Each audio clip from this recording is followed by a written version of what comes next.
Welcome दोस्तों, मैं हूं आपका अपना एडवोकेट जितेंद्र। दोस्तों आज के वीडियो के अंदर मैं आपको एक बहुत ही महत्वपूर्ण जानकारी बताने वाला हूं। अगर आप किसी से कोई ज़मीन खरीद रहे हैं, उसकी रजिस्ट्री अगर आप करवा चुके हैं या फिर करवाने वाले हैं, तो ऐसे में आपको सतर्क हो जाना है। रजिस्ट्री से काम नहीं चलेगा। अगर आप किसी से ज़मीन खरीद लिए हैं, खरीदने वाले हैं और ऐसे में रजिस्ट्री करवाने की सोच रहे हैं, तो ये आपके लिए एक मुसीबत खड़ी हो सकती है। रजिस्ट्री होने के बाद में भी जो आप उससे ज़मीन खरीद रहे हैं रजिस्ट्री के द्वारा, तो उस ज़मीन की कोई भी वैल्यू नहीं होगी। यानी कि उस ज़मीन का अगर आपके पास में कोई भी डॉक्यूमेंट्स के रूप में अगर रजिस्ट्री है, तो रजिस्ट्री से ये नहीं माना जाएगा कि ज़मीन आपकी है। वो ज़मीन वापस वो व्यक्ति ले सकता है जिससे आपने खरीदी है। तो दोस्तों ये अलर्ट आपको हो जाना है। अब रजिस्ट्री की कोई भी मान्यता नहीं है। तो किस तरीके से मान्यता नहीं है और क्यों मान्यता नहीं है, ये पूरी जानकारी आज के वीडियो के अंदर मैं आपको अच्छे से समझाने वाला हूं।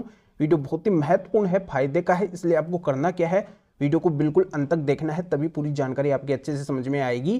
क्योंकि आप खुद समझदार हैं, आपको अच्छे से पता है कभी भी आधे तो वीडियो से जानकारी समझ में नहीं आती है, इसलिए पूरी जानकारी के लिए वीडियो को बिल्कुल अंत तक देखना होता है। और ये आपका अपना चैनल है, इसको अगर आप अभी तक सब्सक्राइब नहीं करे हैं तो सब्सक्राइब भी कर दीजिए और साथ में बेल आइकन को भी दबा दीजिए। तो चलिए शुरू करते हैं।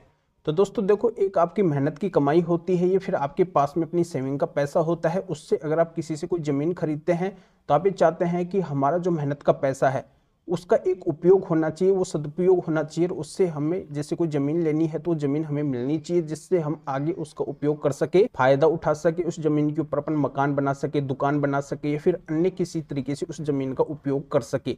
तो इसी वजह से वो ज़मीन आप लेते हैं, या फिर इन्वेस्ट के तौर पर आप वो ज़मीन खरीदते हैं कि उस जमीन की आगे कीमत हो जाएगी तो मैं जमीन किसी और को दे दूंगा, जिससे मेरा है जो फाइनेंशियल फायदा हो जाएगा। आज मैं इतने कम रेट में खरीद रहा हूँ, आगे जाके इसकी रेट बढ़ जाएगी, जिससे मुझे फायदा ही फायदा होगा, फाइनेंशियल में स्ट्रॉन्ग हो जाऊंगा। तो कई सारे मकसद होते हैं लोगों के जमीन खरीदने के, पर जमीन खरीदने के दौरान उनकी एक बड़ी गलती ये होती है कि जैसे सभी के द्वारा जमीन खरीदी जाती है तो उस टाइम पे रजिस्ट्री करवाई जाती है, और रजिस्ट्री से ये समझ लिया जाता है कि जमीन अब मेरी हो चुकी है। यानी कि जिसके द्वारा खरीदी जाती है उसने अगर रजिस्टर करवा ली है तो ये समझ जाएगा कि ज़मीन अब मेरी हो चुकी है, मैंने इससे खरीद ली है। ये इसका डॉक्यूमेंट्स, मतलब रजिस्ट्री को परमानेंटली डॉक्यूमेंट्स मानता है, पर ये उसकी एक परमानेंट भूल होती है।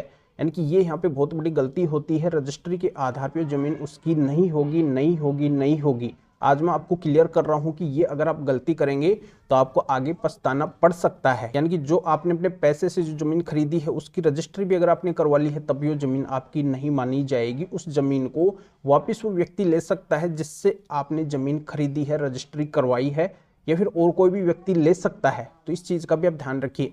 कैसे ले सकता है, देखो दोस्तों, आज मैं खुलासा करने वाला हूं कि 12 साल या फिर इससे अधिक का अगर समय हो जाता है तो आपको बहुत बड़ी मुसीबत आ सकती है। आपकी रजिस्ट्री मान्य नहीं होगी, वैलिड नहीं होगी, इनवैलिड हो जाएगी। तो कैसे इनवैलिड हो जाएगी, देखो दोस्तों, अगर किसी के द्वारा कोई ज़मीन खरीदी जाती है, उसकी रजिस्ट्री करवाई जाती है, तो उस ज़मीन का अगर दाखिल खारिज नहीं करवाया गया है तो तुरंत आपको दाखिल खारिज भी करवाना है। रजिस्ट्री के साथ में दाखिल खारिज करवाना बहुत ही जरूरी है। अगर आप दाखिल खारिज नहीं करवाते हैं और एक समय अगर अधिक हो जाता है, जैसे 12 साल या 12 साल से अधिक का समय हो जाता है, तो आपकी उस जमीन का दाखिल खारिज नहीं हो पाएगा। आपको बहुत बड़ी मुसीबत आएगी, बहुत ज़्यादा दिक्कतों का सामना करना पड़ सकता है।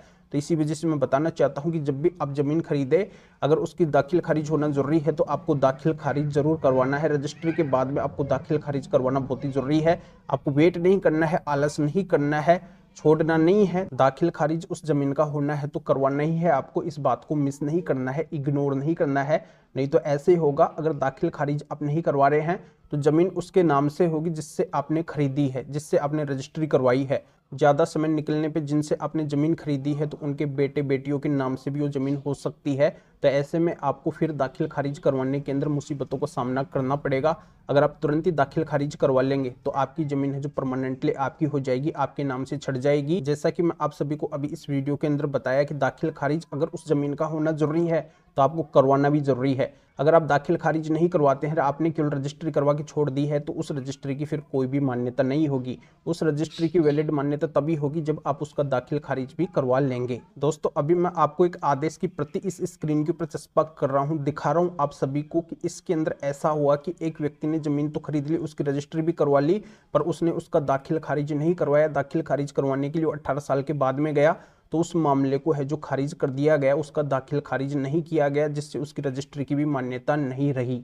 तो ये मुसीबत आप सभी के सामने भी आ सकती है। अगर आप रजिस्ट्री करवा रहे हैं, उसका दाखिल खारिज होना जरूरी है, तो आपको उसका दाखिल खारिज भी करवाना है, जिससे आप सेफ रहें, सिक्योर रहे, आपकी जमीन आप ही की रहे। आपने उस संपत्ति के लिए पैसा खर्च किया है तो आप उस संपत्ति के परमानेंटली मालिक बन जाए। इस वजह से उस संपत्ति का दाखिल खारिज करवाना जरूरी है, रजिस्ट्री की मान्यता नहीं होगी। तो दोस्तों ये जानकारी आपके अच्छे से समझ में आ गई होगी। इस वीडियो को लाइक भी करें और शेयर भी करें, जो और लोगों तक भी जानकारी पहुंच सके।